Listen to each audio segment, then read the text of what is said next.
Hello, you guys. Good morning. Good morning. Good morning. Thank you guys for being here. Thank you, Punksy, so much. Thank you. Good morning. Hey, Teresa. Hey, Charlie. Hey, Princess Megan, Elsa. Hey, Crime Sleuth. And ooh, I like your new picture. Hey, Mama Bear 2. JD Butter. Kelt said what? Hey, Danny B. Elizabeth. Esther. Little Boston Scallum. Allie. Hope everything's okay, Allie. I saw you said you were having a rough morning. Hey, Mary, Sylvia, work for Lutterworth, another mouse. Okay. I just cannot believe, I just can't believe this case and the coverage of it and everything. It's just been so confusing, such a roller coaster in itself. But there's a lot of new stuff that came out last night. And I thought, okay, we're going live tomorrow to talk about it. And then tonight we're going to be on my second channel to talk about some conspiracy stuff, some little, it kind of goes into true crime, but yeah. So if you're not subscribed to my second channel, definitely go over there and subscribe. Real Talk with Alex. Hey, Tia. Hey, LFT, West Virginia Holler Girl. You have no audio? Can you guys hear me? A quick rundown of what we know so far first. Wow, from everything, oh my gosh. Factually, we don't know a lot. I mean, here, I'm going to pull up the webpage with the facts laid out.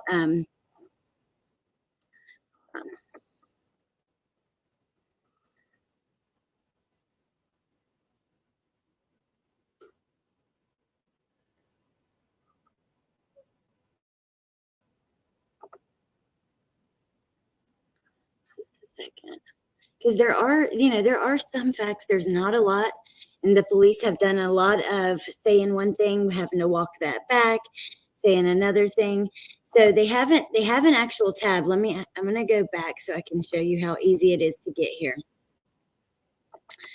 So if you guys want to be able to keep up with, if any updates from police factually, because the news keeps getting it wrong. Even the dang coroner has gotten things wrong. The prosecutor has gotten things wrong, supposedly. Excuse me, you guys. So if you go, you can Google. I Googled Moscow Police Department. The very first site that came up was this right here. If you see on the top left side, this is their website. The very left, they have King Road homicides. So they have a page just for, everything with that. The latest press conference, an update about the conflicting information from the prosecutor's office. So I'm going to read the summary, though, and then we'll get into the new stuff. So on the evening of November 12th, Kaylee Gonsalves, Madison Mogan were at a local bar called Corner Club in downtown Moscow between 10 and 1:30 a.m. on November 13th. At approximately 1:40 a.m., they were seen on video at a local food vendor called the Grub Truck. They used a private party for a ride home to their 1122 King Road residence. Arrival time around 1:56. Investigators have determined that Ethan Chapin and Xana Kernodle were seen at a Sigma Chi house on the University of Idaho campus at 735 Nez Perce Drive. At approximately 1:45 a.m., they were believed to have returned to the residence on King Road. Detectives believe that on November 12th, the two surviving roommates had also been seen out in the Moscow community separately, but returned home by 1 a.m. They did not wake up until later that morning. On November 13th, the surviving roommates summoned friends to the residence because they believed one of the second floor victims had passed out and was not waking up. At 11:58 a.m., a 911 call requested aid for an unconscious person. The call was made from one of the surviving roommates' cell phones inside the residence. Multiple people talked with the 911 dispatcher before Moscow police arrived at the location. Officers entered the residence and found 2 victims on the second floor and 2 victims on the third floor. Autopsies were conducted on November 17th. The county coroner confirmed the identity of the 4 murdered individuals and their cause and manner of death as homicide by stabbing. The coroner stated the 4 victims were likely asleep. Some had defensive wounds, and each was stabbed multiple times. There was no sign of SA.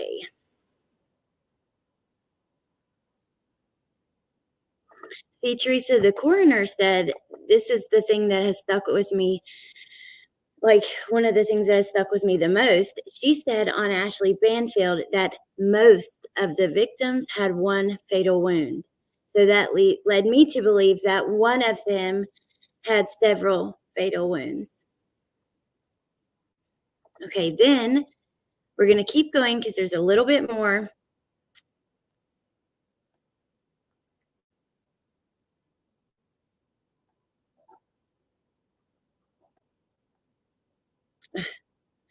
Rumor control. Did Kaylee have a stalker? Investigators have looked extensively into information received about Kaylee having a stalker. They've pursued hundreds of pieces of information, but have not verified or identified a stalker. Then, they're asked to call the tip line. At this time, there are no named suspects, no arrest, and no weapon has been found. Who is not believed to be involved? The 2 surviving roommates, the male in the grub truck surveillance video, the private party driver who took Kaylee and Madison home on November the 13th, the male Kaylee and Madison called numerous times during the early morning hours of November 13th, or any individual at the residence when 911 was called. Hey, Danielle. So, yeah, Google Moscow Police Department. What Danny B has right here. Here, let me show you. This is my Google. See, I binged it actually. So I put Moscow Police Department. And then this very first website that came up, this www.ci.moscow.id.us, this right here. When that comes up, let me switch tabs. Then you get to this, what we're going through right now, which remember on the side, the very top thing was King Road homicides.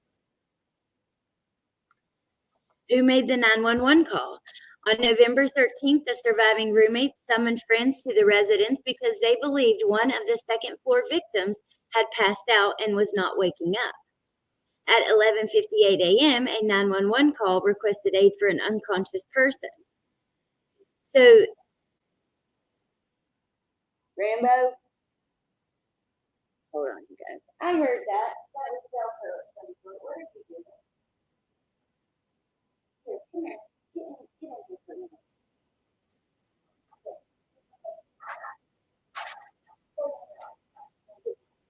My dog was eating my clothes. So there's a lot of rumors that one of the roommates passed out and blah, blah, blah. That's why it said unconscious person. That's what we don't know that to be true. What we know to be true is right here. And it says that someone believed one of the second floor victims had passed out and was not waking up. So is that the unconscious person? Or did then one of the roommates pass out and, they were the unconscious person? That's just rumor. What we know is what's right here. Multiple people. Okay, so the call was made from the surviving roommate's phone, and multiple people talked with the 911 dispatcher before police arrived. Officers entered the residence and found 2 victims on the second floor and 2 victims on the third floor. Good morning, Johnny. Hey, Taff. So let me see if there's anything else we want to look at just really quickly. The dog was there. It was unharmed and turned over to Animal Services and later released to a responsible party. Are the skin dogs related? They have determined it is unrelated to this incident.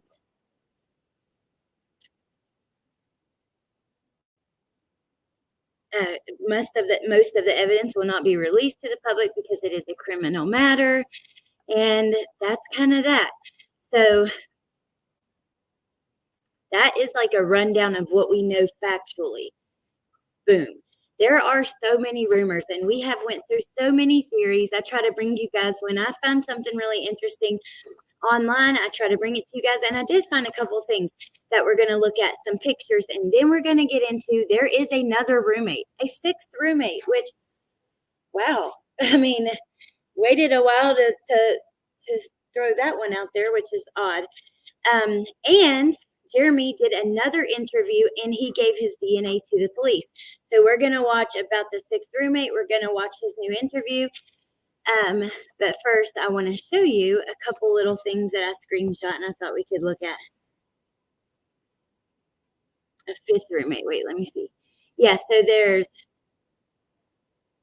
the two surviving roommates. Then there's the three girls that were killed. You know, Xana, Maddie, Kaylee. Then there is a sixth roommate that wasn't there. We have the two that were there, but there is one that was not there. Ava, I don't know. I never heard about it. Wait, I'm lost. Crime sleuth. Yeah, I know. It's like, I think this really did throw, it really did throw a lot of people into a little bit of confusion. But before we get into that, I'll play. So see, there's Jeremy's new interview. Then we have another person who was on the lease at home where the sixth person on rental lease was not home. But first, I just wanted to go through a couple little interesting things I saw. So here's the first thing. There was a cop that had a 911 call at 3:01 in the morning right across the street from the house. So that is just, I mean, it's too little, too late. It's sad. It doesn't really mean anything, but it is, you know, it is something I wanted to show you guys. Like, wow, 4 killed, two lived. So Ethan wasn't one of the roommates. So only 3 killed were roommates, right? That makes 5. Then there's another one. Yeah. So 7th person if you include Ethan, but Ethan wasn't a roommate. Okay. I'm going to show you guys, but let's just get through these little things here. So this is from the interview room. Update in the Moscow murders. An individual has been charged in connection with the September 12th threat with a knife incident on the University of Idaho campus. The Moscow City Attorney's Office told the interview room today. The September 12th incident occurred 2 months before the quadruple murders. On September 16th, a local TV news station reported that police identified the suspect in the September 12th incident and that he was being cooperative. At that point, no charges were filed. We learned that a person has been charged in the campus incident and is being prosecuted. A representative from the city attorney's office would not say whether or not the person has been arrested or is in custody. She did confirm that the prosecution is going forward. Listen to this. Okay, officials said they are not releasing the name of the individual or the police report from that incident at this time. So why are they quietly prosecuting this person? Recapping this September 12th incident, a group of female students were walking on campus around 8:05 p.m. at night between parking lot 14 and the Student Rec Center when they encountered a male on a mountain bike. He pulled out a knife and threatened the students. The suspect was described as white, 18 to 22, dressed in entirely black with a blue book bag. No one was physically harmed, but it was serious enough where campus officials put out a campus-wide alert. We don't know whether or not the September 12th incident is connected with the murders, and we will not speculate. We are simply sharing information we have learned. So, I don't know. I thought it was really interesting they're keeping this quiet. I think it's probably to protect somebody from being from suspicion, but maybe they're suspicious too. I have to walk away from my desk.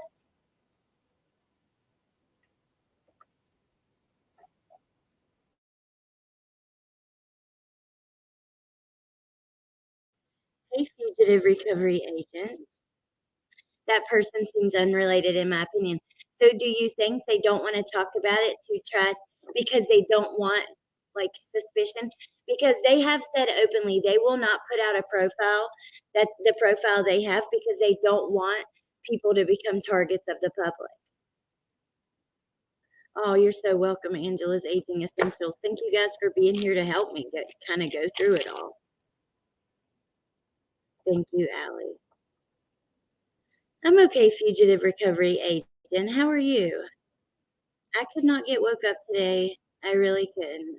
So I don't know, but I'm here. It's hard to say in these cases. Look at Delphi. There were so many persons of interest in that case. That's true. That's really true, Danielle. Seems strange to me that they are so saying not, they are now saying not targeted. Maybe it's a serial killer after all.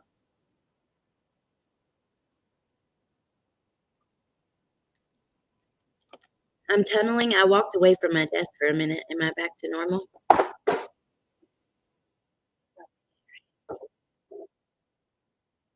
Hey, chemistry queen. Okay, so now let me keep going because we do have more.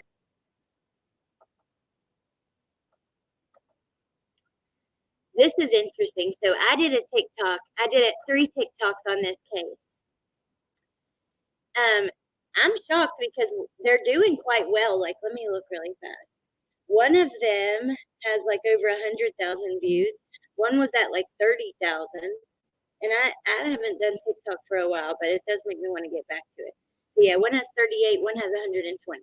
So on the one, I think was 120, no. On the one with the less amount of views, this comment was left. And I found this.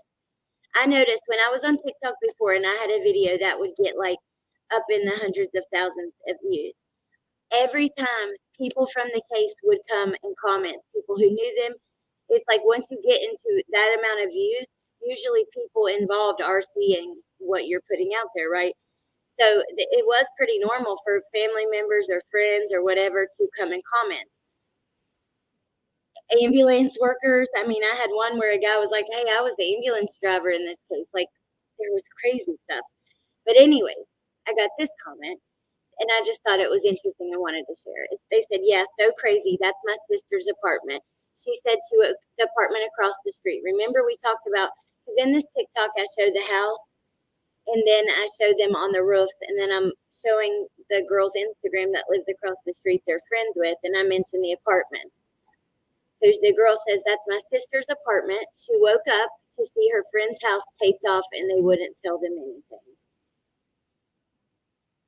So I don't know. It means nothing, I just wanted to share it because I was like, wow, when somebody like a little bit closer speaks on it, I just, want to share.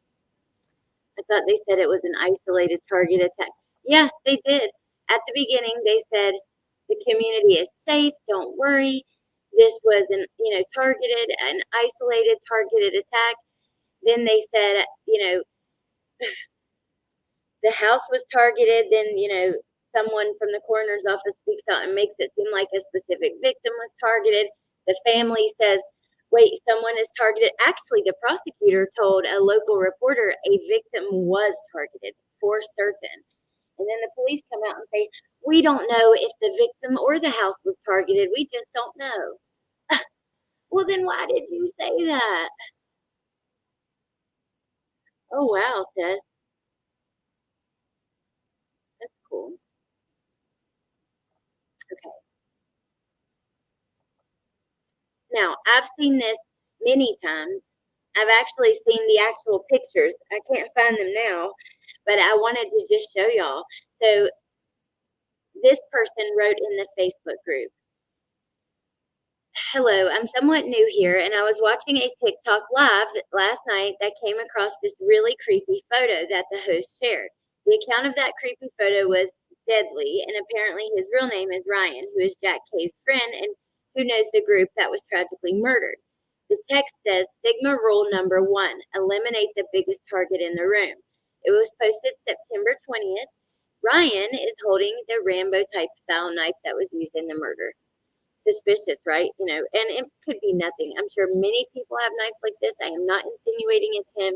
I just kept seeing this everywhere. I actually saw the photos floating around YouTube a day or two ago. And it's backwards because she screenshot it from the live, but yeah, it is pretty creepy.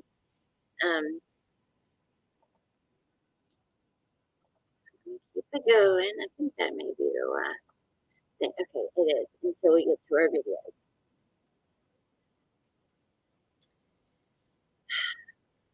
Where shall we start?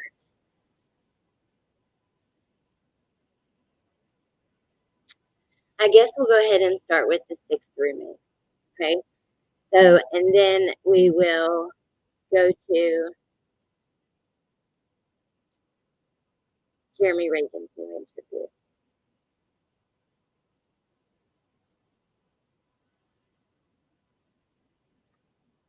This weird toolbox.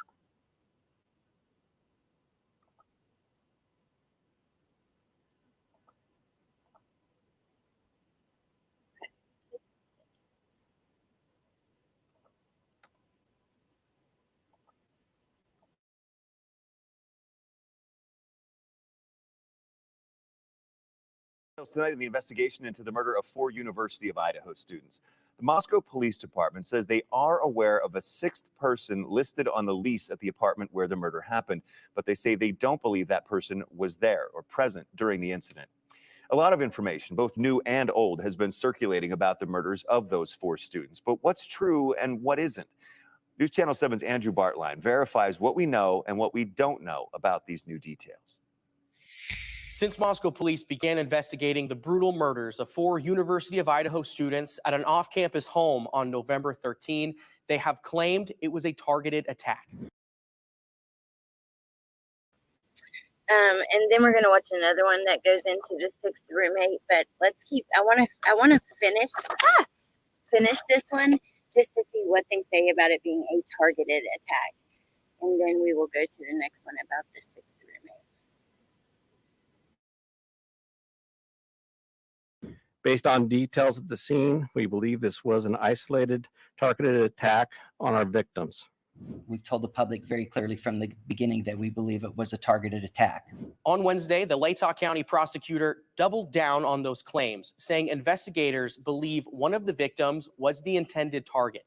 But shortly after that interview aired, the Moscow Police Department issued a statement clarifying what they call, quote, conflicting information, saying, quote, we have spoken with the Latah County prosecutor's office.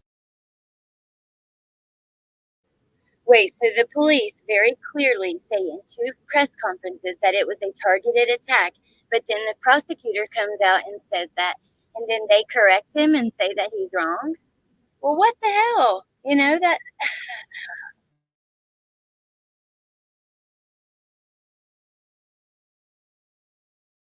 and identified this was a miscommunication. Detectives do not currently know if the residents or any occupants were specifically targeted, but continue to investigate.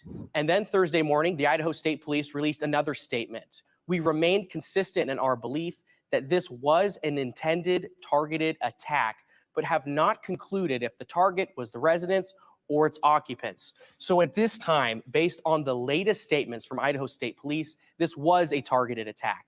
However, what remains unclear is... I just want to say quickly, if you guys, on my community page, I shared a video last night that Melissa did on a missing 7-year-old. I'm actually thinking about covering it myself, but regardless if I do or don't, you guys need to check that out. You did such a good job explaining it, and oh my God, I think I fell asleep listening to that, or and it's awful, and it's very interesting. So later, you guys definitely go check that out.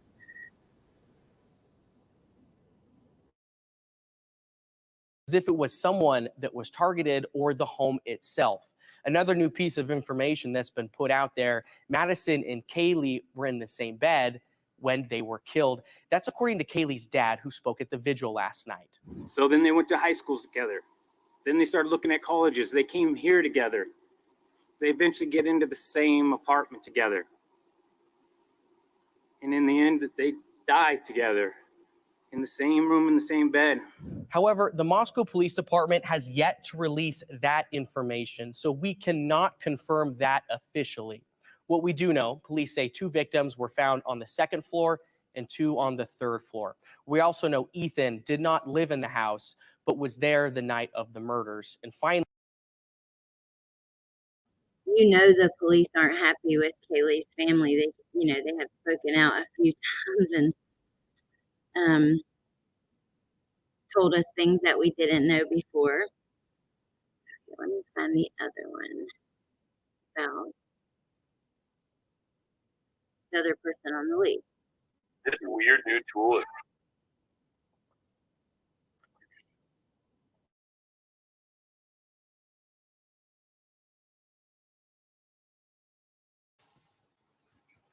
Brian Enton is back with me now to answer your viewer questions. And Brian, the first question comes from Patricia in North Carolina. Have a listen to what she wants to know.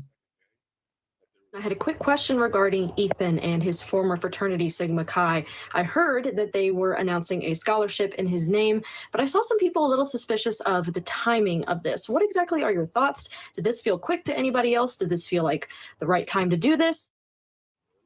That's a really good question, Brian, because I know that it's been hard getting information from Sigma Chi members. It has really, from all the fraternities and sororities. I mean, okay, all I'm going to say is they don't have to speak to the news or the media. You know, hey, Beaver, I've been waiting to see, I hope and pray that she is found. However, 2 things really stuck out to me. You're fighting with a 7-year-old. That makes no freaking sense. And like Melissa said there, the changing story. That already, your story's already changing.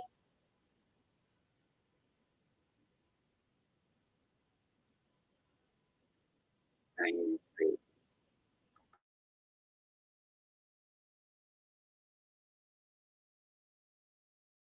We've talked to a couple sort of people, students, off the record, basically, not off the record, but they didn't want to go on camera because they said, they were told not to speak, not to talk to the media. They sort of got some of these fraternity and sororities on lockdown. It's interesting, Sigma Chi, which is right over there, we showed you last night. I can see it from here. There's something going on over there tonight, a lot of noise coming from the fraternity house tonight. Quick question, Nicole on Twitter, I only got 10 seconds. Does the Sigma Chi house have cameras on the outside or even the inside to see who's coming and going? We didn't see any on the outside. I mean, they could have been up under the rafters or somewhere that we didn't spot them, but we went by a couple of times and didn't see any outside. It's possible that they could have them inside. Yeah, well, I'll tell you what, I know of a lot of fraternity houses, sorority houses who don't.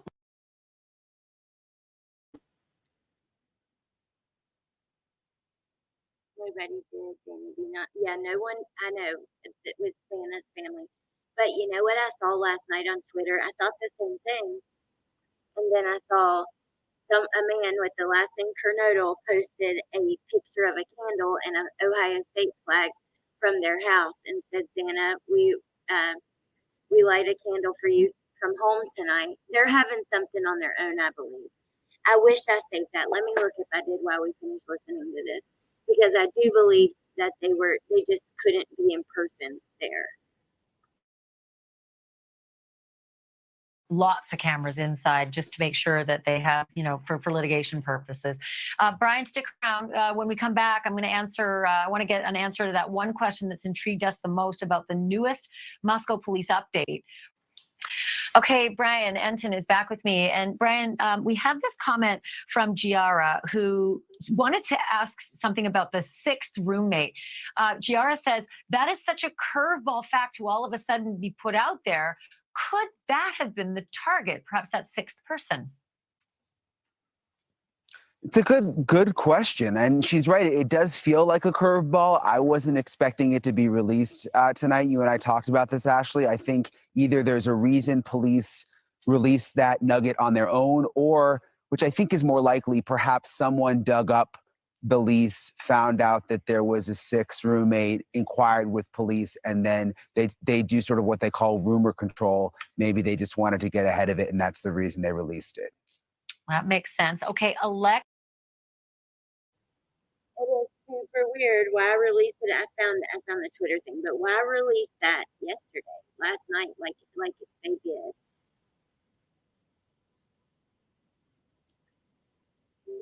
We will finish this, then I'll show you what Xana's family posted.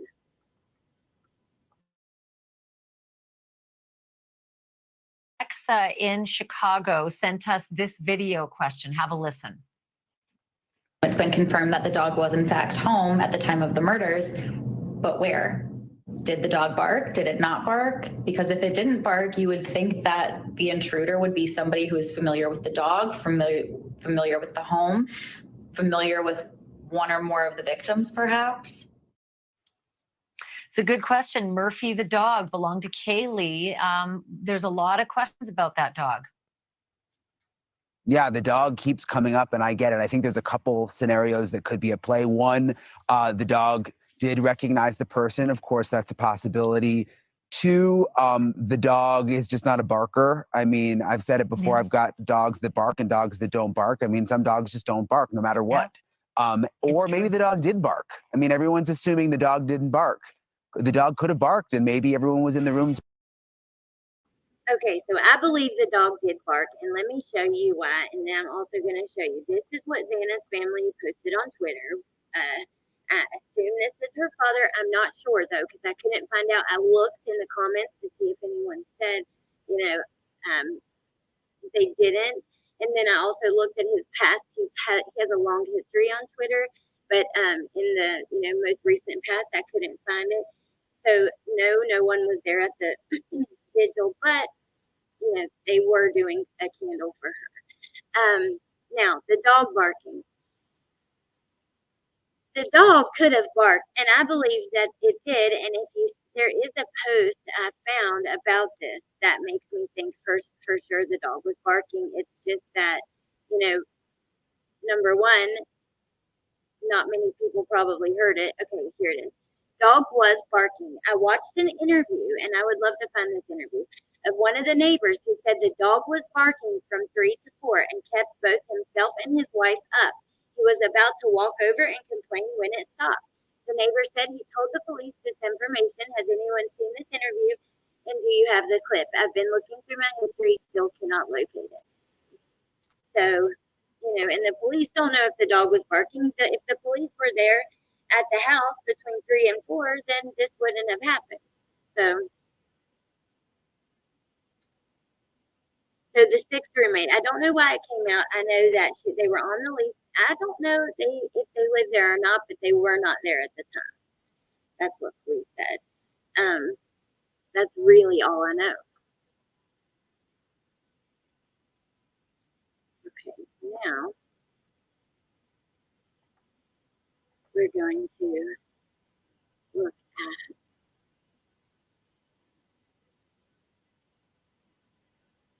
there's so many videos that came out, but here is the neighbor. This is something I'm really interested. So I'm interested to watch all of them, but this one especially, I haven't seen it yet. I just found it and put it here to watch with you guys.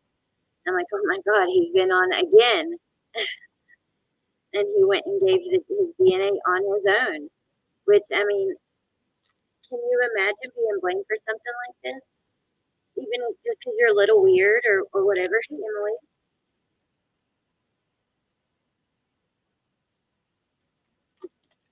Imagine the dog did bark, but they were drunk, sleeping up to not hear it. Very easily possible, yep. Or if, depending on if the dog was, in a crate where that was located, what room he was in, we don't know. Or, I don't know. I just...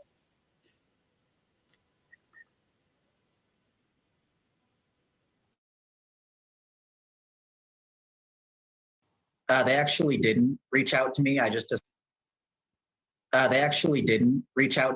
decided it's easier for me just to be proactive.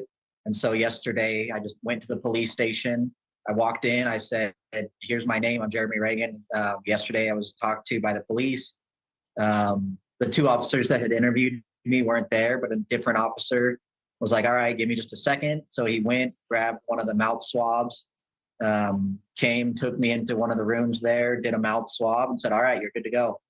And so, yeah, I just went in. They never contacted me. I just figured it's easier to just try and be proactive, just get it all out of the way sooner rather than later. So you did the gumshoe work. You actually just went there. You didn't wait for them to come back. I really don't think Jeremy is involved. I would be shocked. I don't think so either.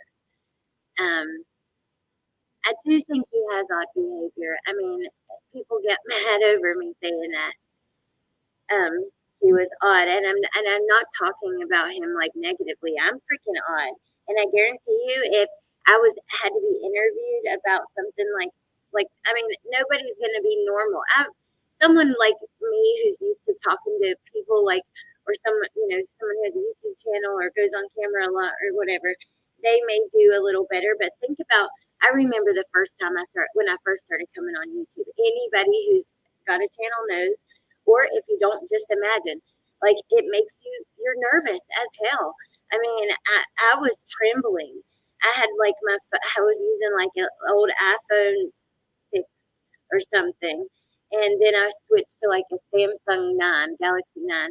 But I had it sitting on a phone stand with a little clip-on mirror, clip-on light on top, sitting on a table. And the table was just shaking back and forth because my legs underneath, I could not hold still. I mean, it's weird, right? You're not.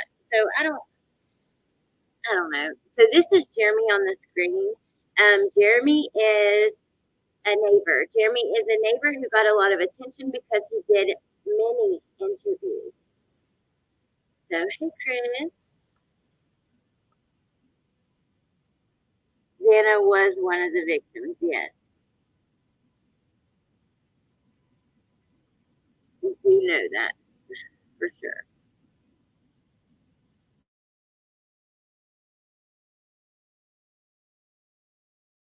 You went down there. What was it like when you went in?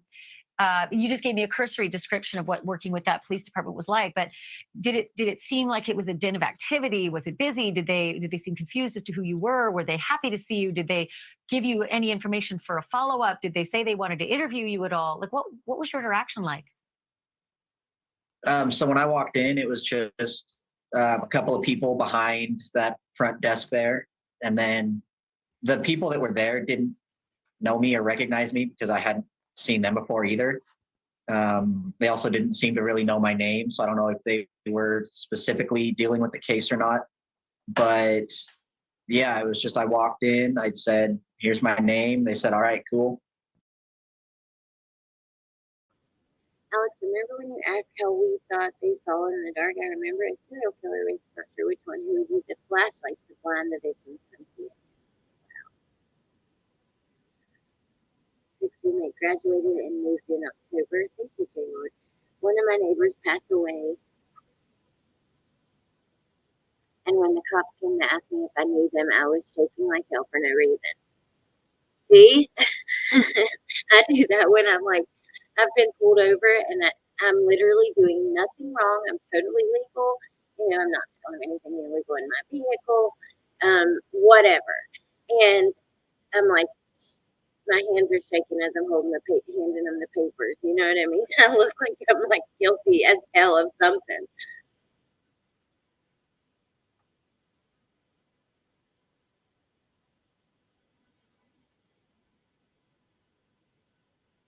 His interview with Olivia and the ambulance chaser. It was actually interesting too. Lesser of evils.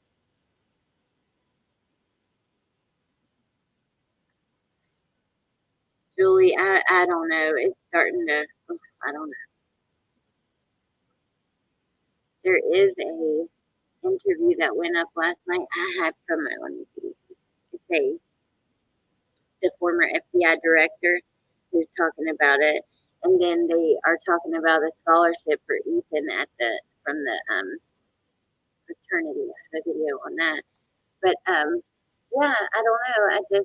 We know that the cops said that they have held back releasing like their profile and certain things that may lead them towards specific people because they don't want innocent people to be harassed. So I don't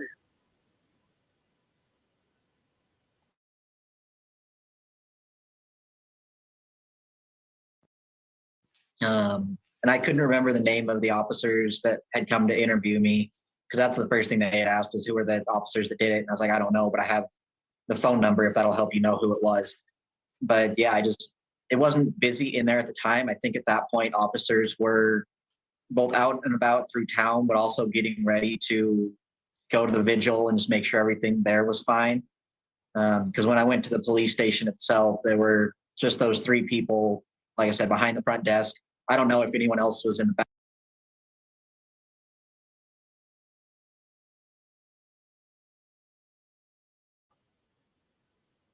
Just pausing because of a transformative pause. So Elizabeth, well, I guess the cops didn't require his DNA. So in his last interview, he said the cops asked him if they asked for DNA, would he have a problem submitting it? And he said no. But now, today, he comes forward and says he went and gave it to him anyway.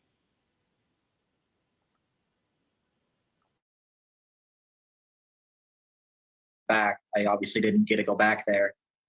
But yeah, when I walked in, it was just those three people out in the lobby area. Right. It could have been very busy. It's not uncommon to really fan out in the crowd when there's a vigil and a high profile crime like that, because killers do like to go back. They do like to mix in, and we're going to actually do some coverage on that in just a few moments of what exactly they would be looking for and what they might actually see. But what do you expect? I mean, first of all, I'm just sort of surprised that the officers that you originally spoke with didn't give you a business card or any kind of, identification that you should get back to them with any details that you might hear. Even if you could help and be a witness, you had no way of contacting them. But what do you expect to happen next, Jeremy? Or are you sort of as much in the dark as I feel like I am? So I'm just as in the dark as you. I assume they'll send my things up, or my DNA up to the lab.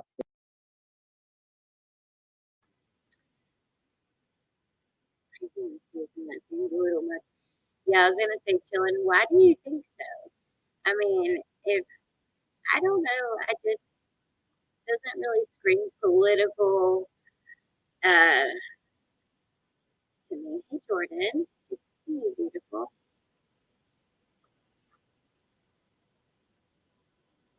Research and Rescue K9 Mom. Remember, Richard Allen admitted he was at the Delphi Bridge in the exact time frame wearing the same clothes and had a gun and was very open. Therefore, he wasn't suspect exactly. That is true. Dude, his lawyer yesterday released, like, at the end of my life, we were just hanging out and looking on Twitter, and they released, like, 3 pages of why he's innocent. Oh, my audio is fuzzy.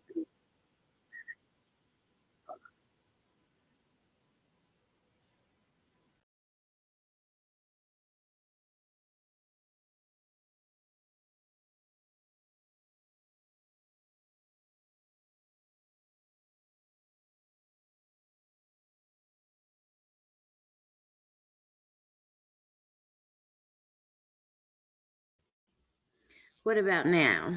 Is that better or no? I am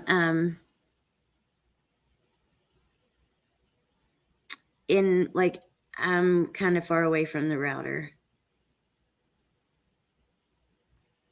Let me know if it's better. Yay! Okay, all I did was back out, refresh.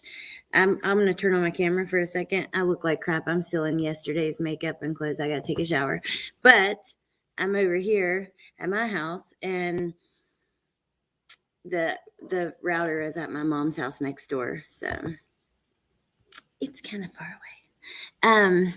Okay, so now.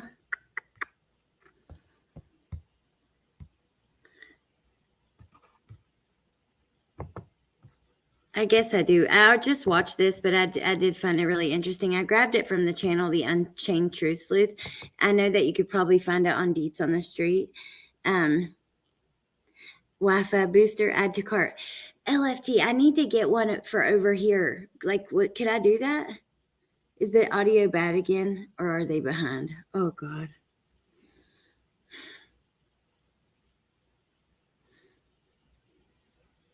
Hey, Jana. Okay. Yay. Okay, Julie. Awesome.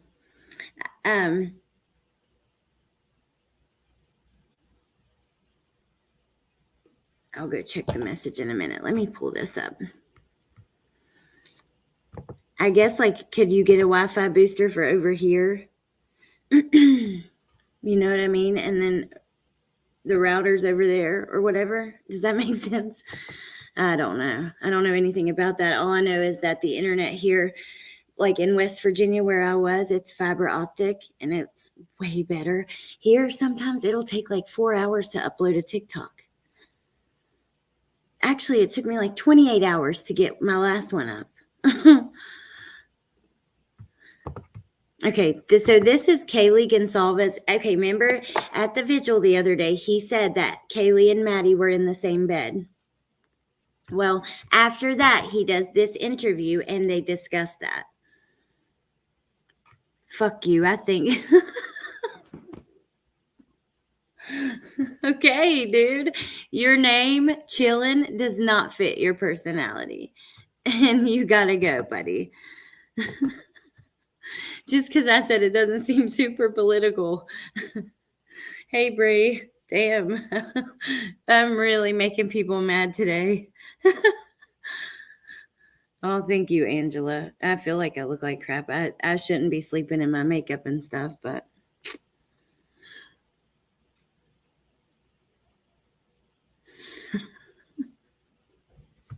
Jesus. But your name is Chillin'. You need to go chill out a little bit.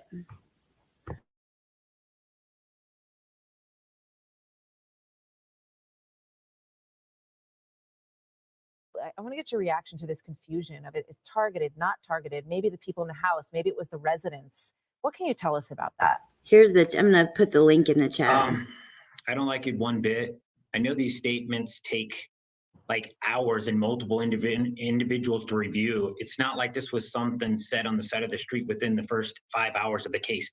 And these guys are professionals. They sat in a room and this is what they came out with. And they keep coming out with statements that create more questions than they answer. And then that creates a pressure. And that's why I'm feeling like there's so many people coming and looking for answers. And I'm one of them. The things that you said last night about the two of them having fallen asleep in the same bed, that was new information. Is that the case, that they were actually in the same bed? To me, it wasn't new. The coroner had shared a bunch of information about there. There was some photos. If you knew the house design, you would have seen that there was a picture of Kaylee's bed, and it was made. There was nothing in there. So it was kind of a process of elimination. If you've been in the home, if you. Oh, Emily, thank you. Yes, I will grab it. I think Melissa's probably the only one who could. Actually, Melissa, I don't even know if she could get it now, and I forgot she's not. You don't have her in here. I thought you did for a second. Let me see. So he wasn't told. He saw, well, I don't know. He makes it seem like he wasn't told that he saw pictures of Kaylee's bed and her bed was made. You know, I don't know what to even think.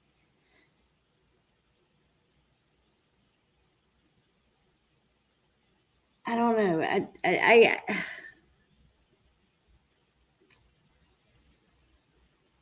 That's really sad though, but it is really sweet because they loved each other so much.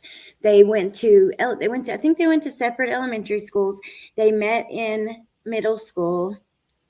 And ever since then have been like attached at the hip. And it was like a certain kind of private school or something like that.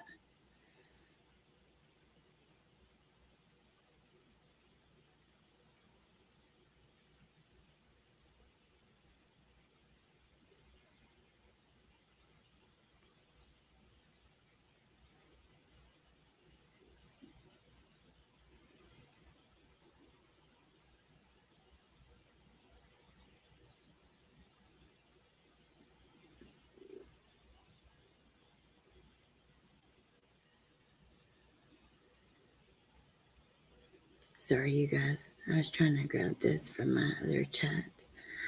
6th grade BFFs. Yeah, I know. I know, Maddie's dad. But yeah, he says, I'm going to rewind that part about him saying that he didn't think it was a secret. Here is that link. And thank you guys. And even just thank you for being here, supporting me and my channel. And that just means the world to me. It really does. Okay, let me try to go back just a little bit.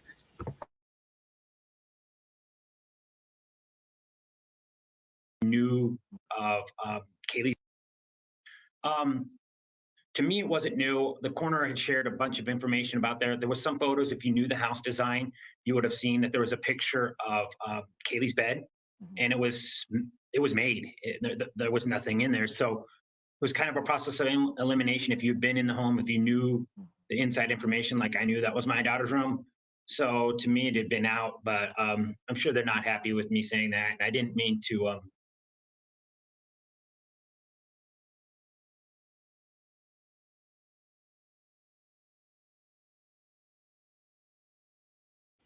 Look how young they look right there. Oh my God.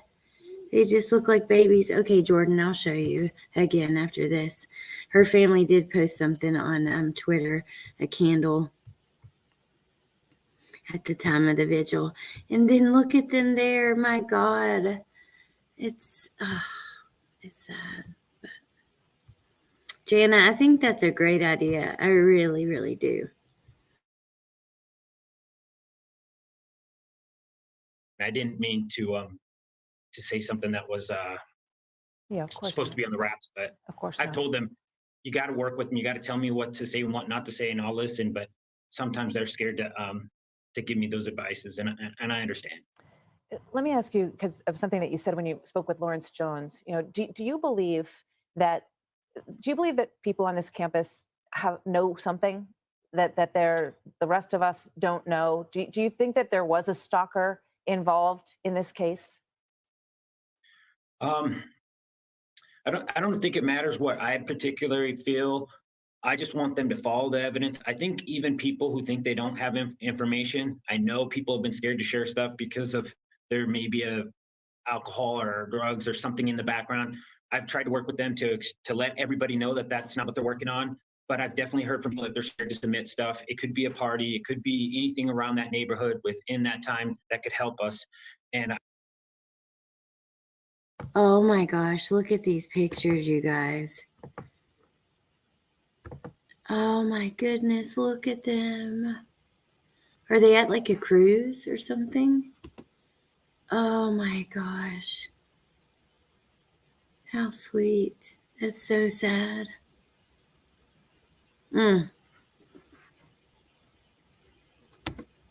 Gosh, that is so sad.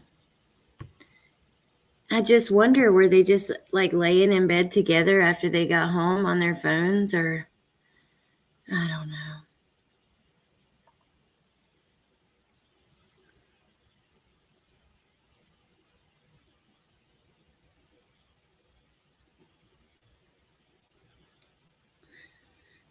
Just look like innocent little babies, and they had such a, Maddie's dad was so proud of her. He, oh, thank you, Emily. Thank you so much. I just received your PayPal, and thank you. But he's like, all my friends all they heard about was my daughter. She worked since the time she was a little girl, like a young teenager, and just I don't know. It's so sad. They did grow up together.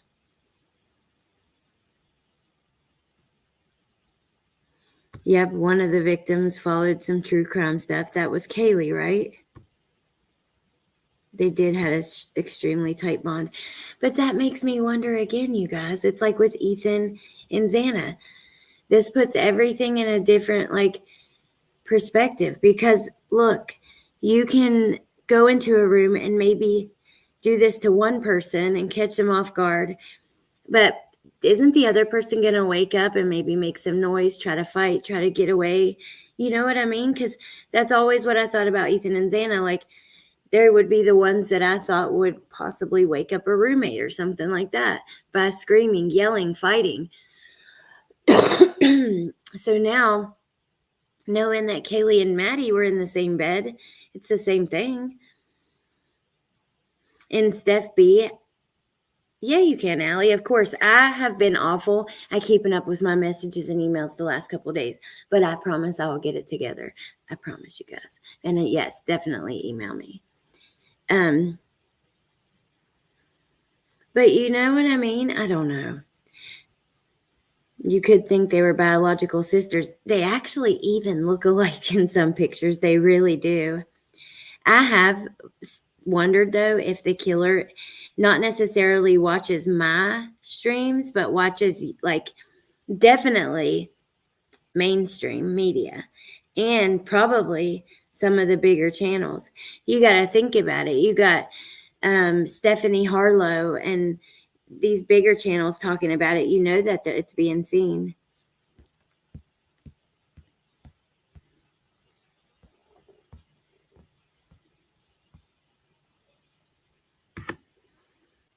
Yeah, and thank you again, Emily. I usually try to remember to post like my members link and the other links at the top, but I forget sometimes. And yeah, definitely true crime YouTube channels and anything tagged with it, in my opinion. Oh, sure. I believe he is watching everything. Yeah, Jana said it'd be a good idea to make like a graph of all the people involved. And I did that with the Lori Vallow case, but I did it like by hand on a big poster board. Here it is. But I could probably do, it should show, let me see. Yeah, I could probably do something like this with the people involved, like on the computer.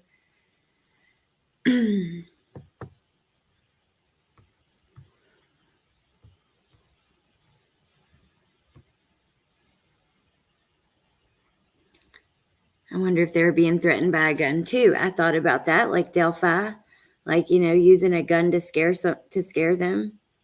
Oh, thank you, Jana. Good. Thank you, Emily. I get all your links. I don't have that stuff. It's okay.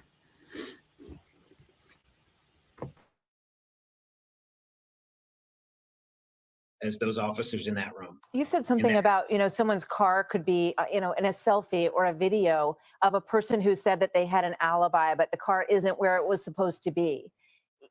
Tell me about that, what you're thinking when you say that, sir. I have an IT background. I know Teslas and some other vehicles have cameras that you don't even have to turn on and they're still recording.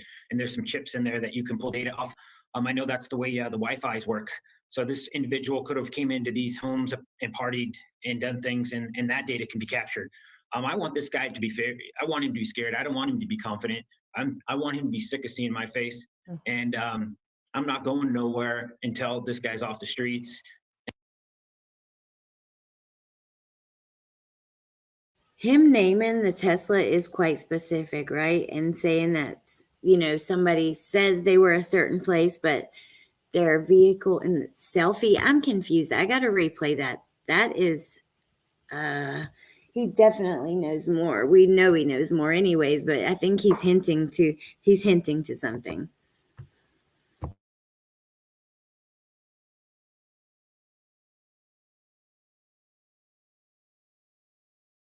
And the worst thing I want is another family to go through it. I have an IT background. I know community is going to solve this case just as much as those officers in that room. You said something about, someone's car could be, in a selfie or a video of a person who said that they had an alibi, but the car isn't where it was supposed to be. Tell me about that, what you're thinking when you say that, sir. I have an IT background. I know Teslas and some other vehicles have cameras that you don't even have to turn on and they're still recording. And there's some chips in there that you can pull data off. I know that's the way the Wi-Fi's work. So this individual could have came into these homes and partied and done things, and that data can be captured. I want this guy to be fair. I want him to be scared. I don't want him to be confident. I want him to be sick of seeing my face. And I'm not going. Steph B, welcome. Thank you for joining. Thank you so much. Wow, that is just so interesting to me. I don't know. I think he is saying Tesla instead of Land Rover. Why do you think that, Ava? I have a feeling they have an idea of who it is, but they have to wait for evidence. Well, I think that was certainly a little bit of a little message. It seemed like they were close, by their videos and stuff. I thought that too. Maybe they had the gun to subdue them in the meantime. I really think there was more than one person, but I have nothing to base that on. Hey, Ran. Hey, Danielle. This part at the end where he talks about victims' behaviors lead me to believe he knows more than he's allowed to say for sure, especially if he's speaking off of facts. What Pixie? You're behind it. Oh.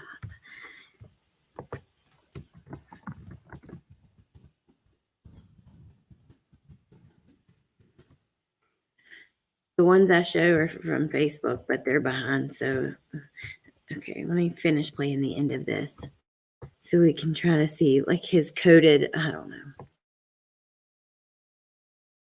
Nowhere until this guy's off the streets. And the worst thing I want is another family to go through this. Kaylee's mom said something about being fearful that he is around, that he's watching all of this, that he could even show up at a funeral service for your daughter or one of these children. It's pretty much a fact. He who does something like this and doesn't tune into the media? Who wouldn't? It's in his 100% selfish interest. So yes, he is, and we wouldn't want to do some kind of celebration and exclude anyone.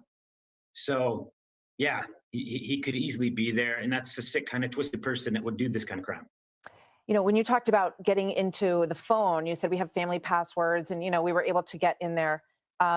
Is there anything that you can share with us about what you learned there or people she was communicating with? We know there was a back and forth between she and her on and off boyfriend through the course of the night.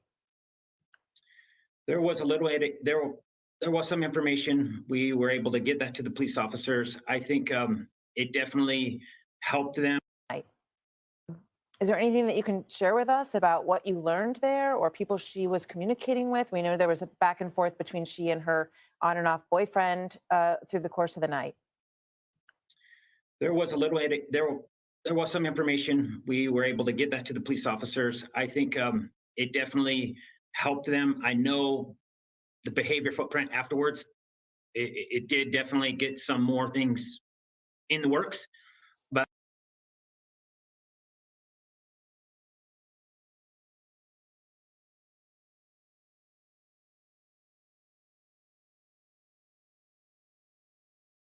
I'm a historical fact person. I can help them know my daughters and Maddie from past, but going forward, I'm going to be less and less relevant.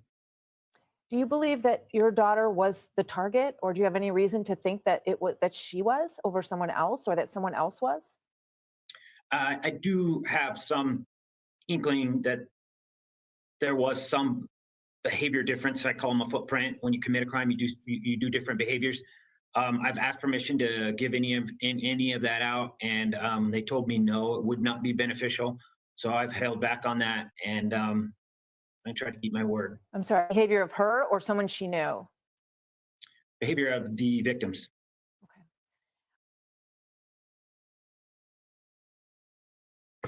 Huh?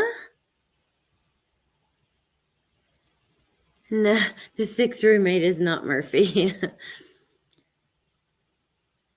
Hey, Megs. Thank you for coming and saying hi. I love you. Have a good day.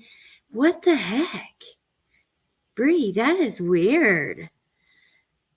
I think he is thinking geofencing, but I've been tossing around in my head whether the car was parked further away and not digital device. Okay, let me get to your message because while we're still live, let's see. Yeah, I'm down to do that, guidance. We can do that tomorrow if you want or something. I don't know, Merp and you guys, Chemistry Queen Danielle. I don't know. It's confusing to me too. Sweet Pea, Butterfly, every case is like that. Summer Wells lives out in the middle of damn nowhere compared to like some of these cases, right? She lives in the back, in the back roads in Tennessee, and there's like 10 within 5 miles. I mean, it's crazy. It's just crazy. Hey, Sheila.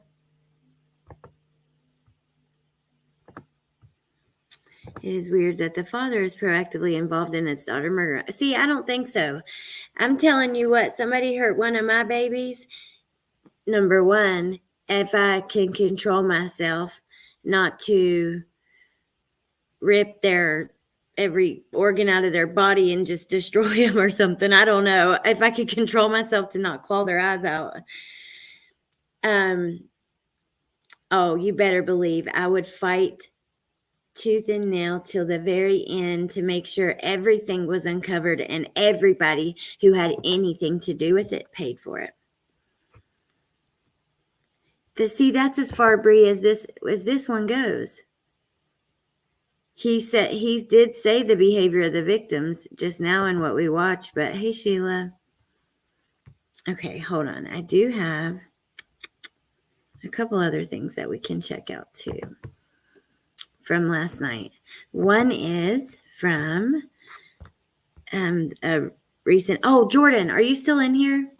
Here is what Xana's family put on Twitter. So I know there is a lot of talk that her family wasn't at the vigil, but they have a lot of snow. There's several feet. I don't know how many other siblings that she has or stuff like that. You know what I mean? And they did post this. And they have a vandal flag, which is the school that they went to. Me too, Mama Bear. Mom. It's okay, Bree.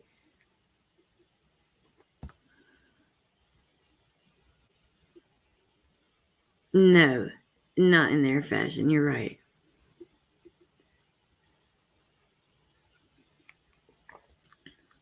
The 5 vehicles at the crime, unless they towed other vehicles we didn't see. Well, I believe they were searching one of the boyfriend's vehicles.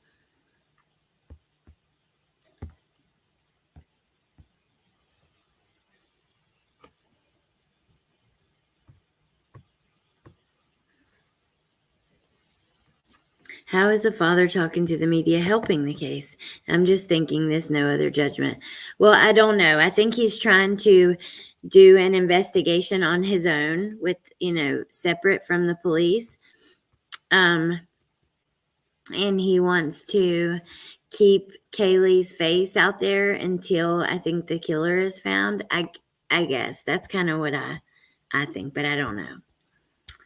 So now we're going to look at this really quick. This is also from last night.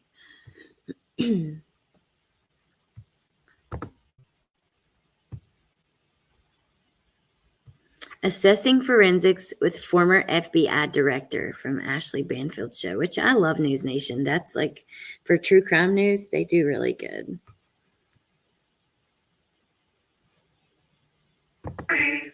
One of the store owners in Moscow said that the police were going to the stores to ask if they had one of these K-bar knives, if they sold one of these K-bar knives. And when you say that you can do a lot of damage, you're not kidding. This is the United States Marine Corps issue K-bar knife.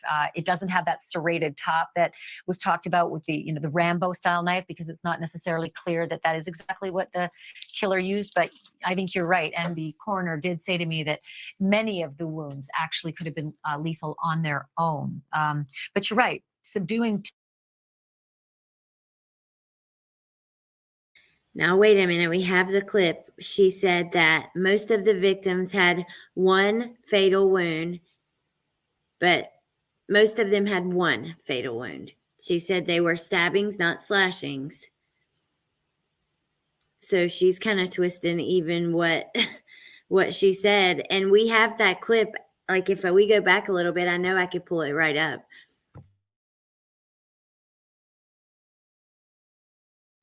Murdering two, and then doing it all over again a second time certainly does up the ante of how powerful and strong and calculated and effective this killer was.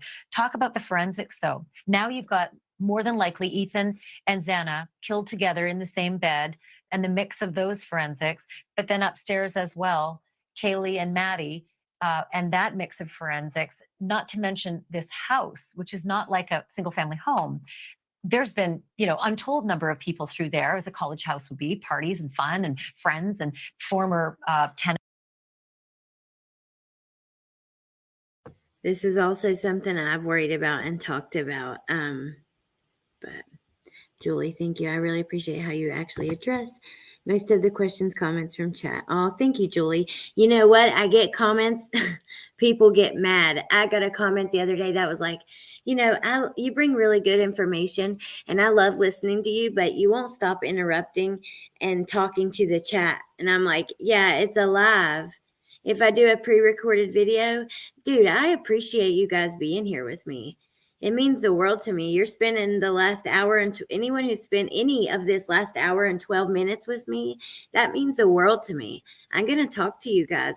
That's plus the discussion, like back and forth, is all part of like what's fun for me, why I like to do it. And I'm sorry, but I'm going to, I'm glad that you say that, because it makes me feel better, because some people, they get so pissy over it. And yeah, I don't know.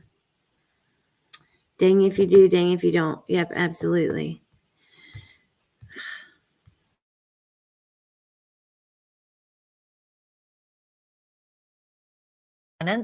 How on earth do they sort through that? Yeah, because the house was so public, and of course it was a rental house passed down from student group to student group. There's going to be a lot of trace evidence in there, hairs, fibers.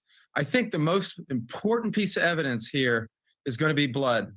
And it does complicate that if in fact two girls victims were in the same room, because their blood could very well be mixed. And so you got to separate out. If you find a fifth profile in blood, that is more than likely the killer. But the risk of intermingling, mixing these blood samples and the DNA in them is higher when they're in the same bed. Then you got to separate those two profiles, and if there is a third profile, separate out that. Oh my God, you know what? Them being in the same bed is going to change things so much forensically, because, think about it. It's going to make it really confusing to determine the order of events, because I was thinking DNA transfer from room to room, victim to victim, person to person. Now they're laying in bed together. Oh my God. You know what though? I'm glad that they were. Because I can't imagine how scary this would be to go through, and just to not be alone. You know what I mean?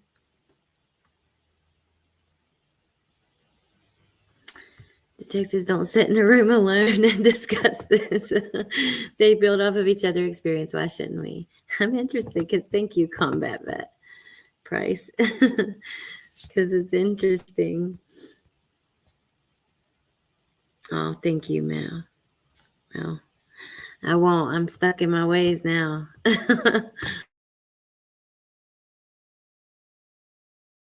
Yeah, LFT, they are. It does. It changes everything. And like I said, I don't know. My brain doesn't understand.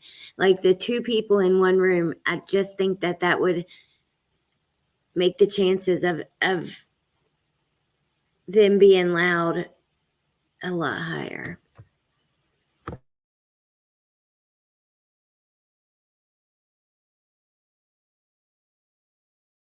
And DNA is tough when things start mixing together. So, but I think DNA from blood, specifically from blood, is going to be some of the type of bombshell evidence here. If you can find a fifth profile in blood, that's your killer.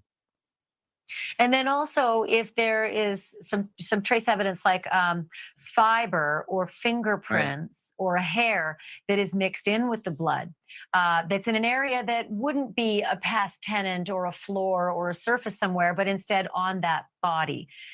I mean, I suppose you could say there could be transfer evidence if the killer traipsed through a DNA-rich home and then transferred some of that, DNA from a year ago or 2 parties ago to the bodies. I certainly could see a defense attorney using that. Yeah, in some ways, it is a forensic nightmare with so many different people coming in and out of the house.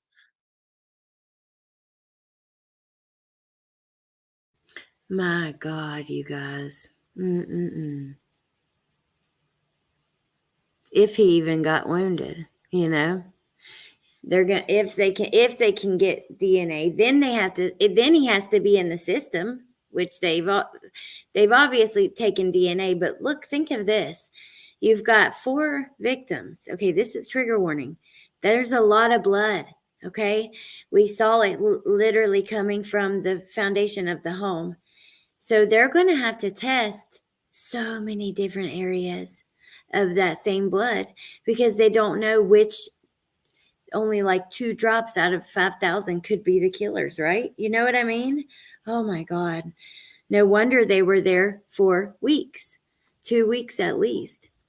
If it's not interesting, I'm out. LFT. Only need 1 droplet to prove the 5th person. I know, but they have to find it. And then you have 2 beds with 2 people, or we have Ethan maybe on the floor, which was said by like the New York Post or the Sun. We've not heard that from anyone in official like capacity at all.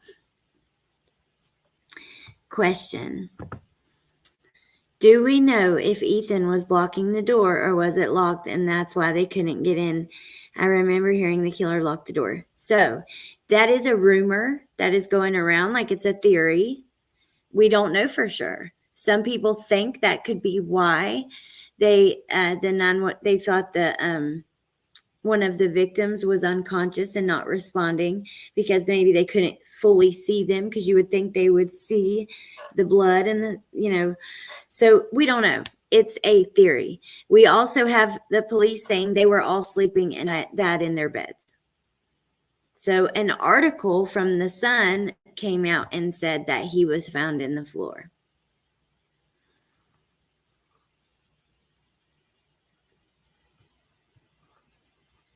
Oh, thank you, Danny. And I totally agree. 2 heads are definitely always better than 1. We learn from each other, you know, and like maybe I don't see things a certain way, but you can help me understand it, or you know what I mean. I really intro. LFT. Emily, yeah, the FBI is involved. I really hope there was some kind of DNA under the victim's fingernails or something. I know. I hope so too. The majority of blood from the perp should be around the victims. So yeah, they're going to have all the victims' blood too, right? So they have to differentiate somehow, or at least just freaking test all over. Kaylee had 4 other siblings, but Madison was an only child. So I think Kaylee took care of that and became that sibling for Madison. Makes everything more sad. Well, I mean, Kaylee's family talks about Madison as if she's family. You know? Hey, Mrs. Italy. Crime sleuth, and thank you, and left their DNA. That's cute. Okay, I think the roommates didn't get an answer at the locked door and called friends. Didn't see blood or know what happened until after friends arrived. Yep, I'm leaning towards that as well. I know my comments are interesting. Yes, they are, LFT. You know, the hairs and fibers are raining off of clothes all the time. It's echoing, I know. I'm sorry. Fingerprints. I'm sorry. Thank you for watching. Go to newsnationnow.com. Recordings just got better. Okay. What's behind there's so some people are criticizing the scholarship at the fraternity. I don't know much about it. I am pulling up this video, but I'm just gonna try to look at the transcript and then check out Twitter really quick before I let you guys go. So here is this video.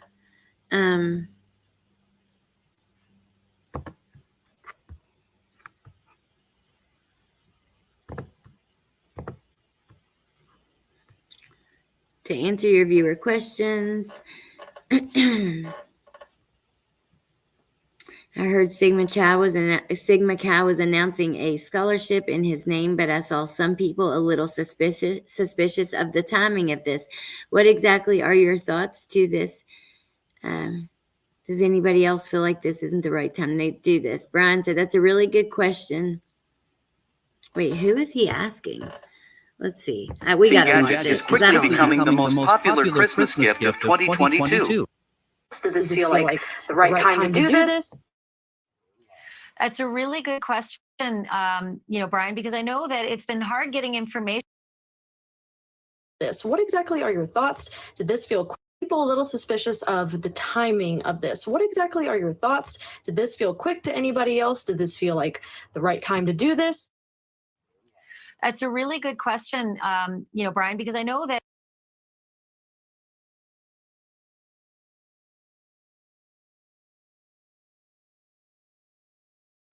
Bye, Elizabeth. Have a great day. I don't know why it's loading. it's been hard getting information from Sigma Chi members. It has really from all the fraternities and sororities. We've talked to a couple sort of people, students off the record, basically. Not off the record, but they didn't want to go on camera because they said, they were told not to speak, not to talk to the media. They sort of got some of these fraternity and sororities on lockdown. It's interesting. Sigma Chi, which is right over there, we showed you last night. I can see it from here. There's something going on over there tonight. A lot of noise coming from the fraternity house tonight. Quick question, Nicole on Twitter. I only got 10 seconds. I apologize. I thought that it was muted and it wasn't. That's why it was echoing. I don't have my headphones in. So if you stream and you don't wear headphones, you got to mute on your end, or it like the sound from the computer, the speakers go back into the mic, as well as the sound from the actual video. So you get it twice.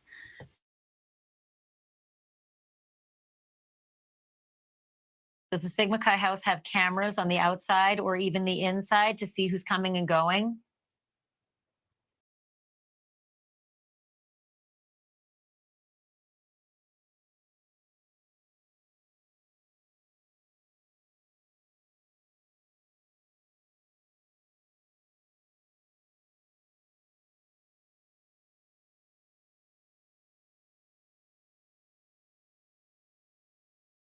We didn't see any on the outside. I mean, they could have been up under the rafters or somewhere that we didn't spot them, but we went by a couple times and didn't see any outside. It's possible that they could have them inside. Yeah, well, I'll tell you what, I know of a lot of fraternity houses, sorority houses who do lots of cameras inside just to make sure that they have, for litigation purposes. Brian, stick around. When we come back, I'm going to answer, I want to get an answer to that one question that's intrigued us the most about the newest Moscow police update. Okay, Brian Enton is back with me. And Brian, we have this comment from Giara, who wanted to ask something about the sixth roommate. Giara says, that is such a curveball fact to all of a sudden be put out there. Could that have been the target, perhaps that sixth person? It's a good.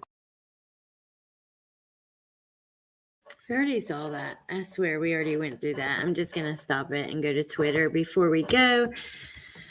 Oh, I don't know. It's just there's so much stuff constantly coming out. I wish that there would be some movement, because I know the entire town is scared. And, I don't know. I'm starting to think it could be a serial killer, though. I really do.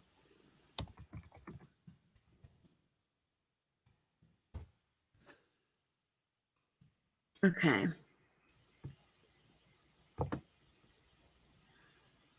Here we got the latest. I don't know about the scholarship. I mean, to me, I think it's too soon. I see why people do.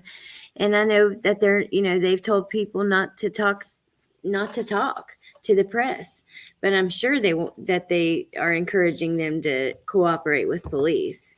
I hope so. There is a sixth roommate. The police said the sixth roommate was not home or was not there. Thank you, Crumb Sleuthin. My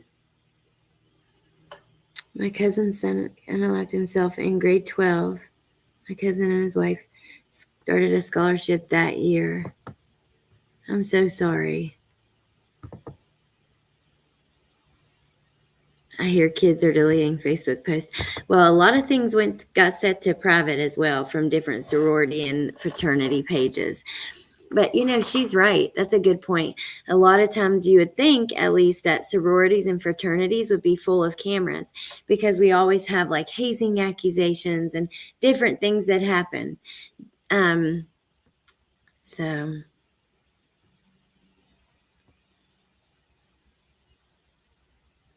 that he has an inkling about the victim's behavior. I can't get over that still. What did her dad mean there? What was there, like, was Kaylee acting weird before or Maddie or something? I don't know.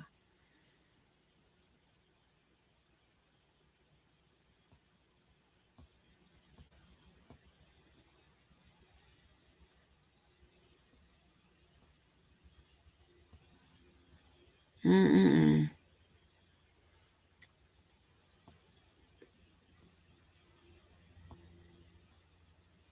How internet sleuthing in unsolved University of Idaho slayings can be extremely dangerous.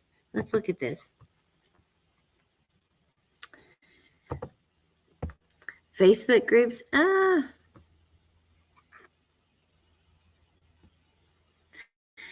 Facebook groups, Reddit forums, and TikTok posts are adding to the intrigue surrounding the deaths of 4 college students. Experts say they likely won't help crack the case.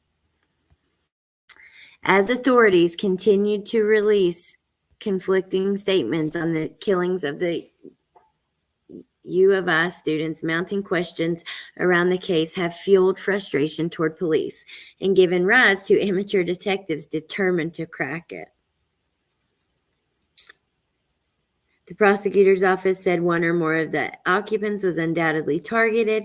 That was a miscommunication. The department had also described the homicides as a targeted attack.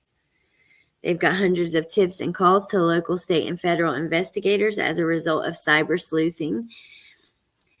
It says they can help, but both to pinpoint possible leads and to rule out potential suspects. But former FBI agents and law enforcement experts say they more often than not are a hindrance to an investigation, divert resources and attention, and can be harmful by ensnaring innocent people. With all types of training and all of the resources to help solve just about any type of crime have at their fingertips, it's kind of hard to believe that anyone just banging around the internet is going to be able to solve a crime that we couldn't. But you know what? He says, I just don't fathom it.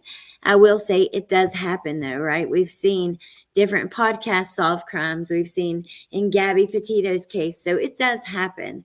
However, I think it's pretty rare, and most likely law enforcement are going to be the ones to crack the case. The way he said one of the victims make me think Maddie. I don't know if he would have used those words talking about his daughter. Huh. Good point. So social media solved the don't F with K. Yep, exactly. They did. So the case of Gabby Petito is said, they're talking about that. One private Facebook group about the homicides now has more than 32,000 members, in which users are dissecting past social media posts the friends made before their deaths, piece together their interactions with others on their Instagram, Facebook, and Venmo, and even name the people who they believe could be suspects or say police should interview. A forum on Reddit has more than 27,000 members, with users posting theories and analyzing statements released by law enforcement and family members. And on TikTok, hashtag Idaho Murders have more than 94 million views. Wow. With users questioning if a serial killer is behind the deaths or if the homicides are linked to other similar cases of unsolved stabbings in the region.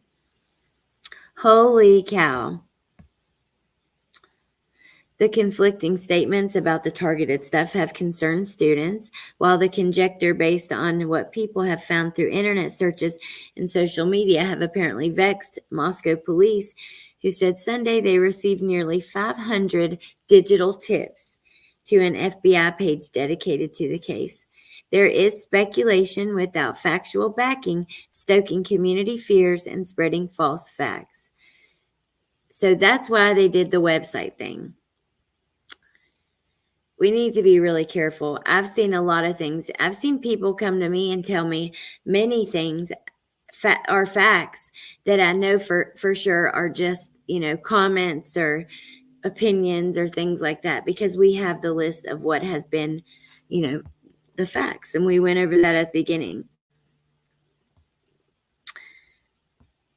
I don't know, it's scary, but for every case like Gabby Petito's, in which internet sleuthing can be advantageous, a YouTube video helped to establish a possible crime scene. There are far more in which armchair investigators are only adding to the noise. In addition, crowdsourced investigations can ruin lives, he added, as with what happened when users on Reddit, Twitter, and other social media platforms incorrectly identified suspects in the 2013 Boston Marathon bombing. He said there's a wild, wild west aspect to all this. That's true. I actually used that in some of my intros when I was covering Gabby Petito and the protesters and everything. Jeremy Reagan, a U of S law student who lives near the scene, is all too familiar with being wrongly named. The fact I had a nervous smile on my face, people clung to that. So he did an interview with NBC. Oh, he's smiling. He's proud of what he did, Reagan said. But I wasn't asking to be interviewed by a reporter. She literally stopped by me while I was taking out the garbage, and I had nothing to hide, so I spoke with her. Wow.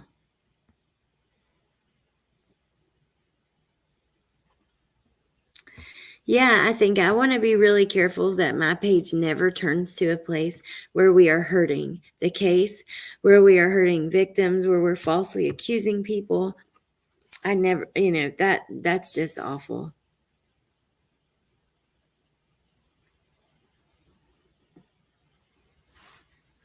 Oh, thank you, Crime Sleuthing. That is too sweet. Really, really sweet. I think it's so clear that the two girls' body language on the food truck stop footage shows they had no reservations of going back home. They didn't look spooked that danger may be waiting them. Yeah, I'm with you. I agree. They didn't seem like, scared or, I'll be sweeping for suspects at my local Hobby Lobby. All right, you guys. I guess I'm going to hop off of here, let you guys go. I'm going to go get ready, take care of some stuff around the house. And then tonight, I'll be live on my second channel, Real Talk with Alex, and it's going to be a little bit true crime. So that channel is for everything but true crime, but this particular subject is a little bit conspiracy too. And yeah, so we're going to talk about Balenciaga, their new ads where they use, the children, and they had the documents that showed, and then we're going to talk about Black China, who is being accused of having some, trafficking, having some involvement in trafficking, and there is evidence to back it up. It is super interesting. And then also, I like to run my mouth about what I'm personally going through or what is going on YouTube as we go through it all. So if you're interested in that, definitely go over there. Oh, I always love you guys being here with me. Thank you, Punksy. Thank you, Elsa. Did you notice that at the food truck, when they went up to place the order, the guy said, "Welcome back"?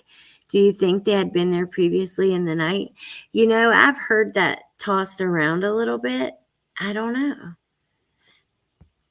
I really don't know about the Casey Anthony series that was just released. Ooh, awesome. Okay, well, I'll definitely look out for it, and you guys look out for it too in chat. Thank you, Crazy Mama.